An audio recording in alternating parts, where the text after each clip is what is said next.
انگلی کی ایک اور سے اس نے دستک دی اور کھڑکی کے اس پار مقابل آ بیٹھی۔ کھڑکی کے اس پار میں تنہا، صدیوں سے، لمبی صدیوں سے گمسم بیٹھا، یادوں سے باتیں کرتا تھا۔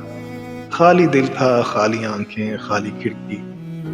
کھڑکی کے نزدیک دریچہ روشن تھا جس میں اس کی تصویر جڑی تھی۔ شب کا پچھلا پہر تھا، یہ ملنے کی گھڑی تھی۔ باہر گہرے بادل تھے اور آنگن میں بارش گرتی تھی اور گیلے پتے گرتے تھے۔ تیز ہوا میں گیلا پتا بارش سے باتیں کرتا تھا۔ آوازوں کی اس دنیا میں دل اور آنکھیں صدیوں سے گمسم تھے کہ اتنے میں اس نے انگلی کی ایک اور سے دل پر دستک دی اور آنکھوں کے اس پار مقابل آ بیٹھی۔ دور سمندر پار سے اس کی سانس کی خوشبو میری سانس کی حدت میں گھل مل جاتی تھی۔ پھر یہ دریا میرے دل میں آ گرتے تھے۔ گویائی کی ایک دنیا تھی جس میں باتیں کرنے والے ہاتھوں سے باتیں کرتے تھے۔ اس نے جھک کر کھڑکی کی دہلیز پہ میرا نام لکھا جو سرخ ہری پوشاک پہن کر ملنے آیا۔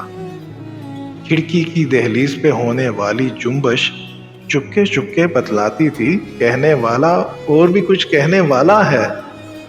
خون رگوں میں تھا یا سناٹا بہتا تھا، دل کہتا تھا برسوں بعد اقرار کا لمحہ آ پہنچا ہے۔ باہر گہرے بادل تھے اور آنگن میں بارش گرتی تھی اور گیلے پتے گرتے تھے۔ کھڑکی پر نظریں چلتی تھیں۔ کھڑکی کے نزدیک کوئی کھڑکی تھی جس میں ایک روشن تصویر جڑی تھی۔ شب کی آخری ساعت تھی اور بہت کڑی تھی۔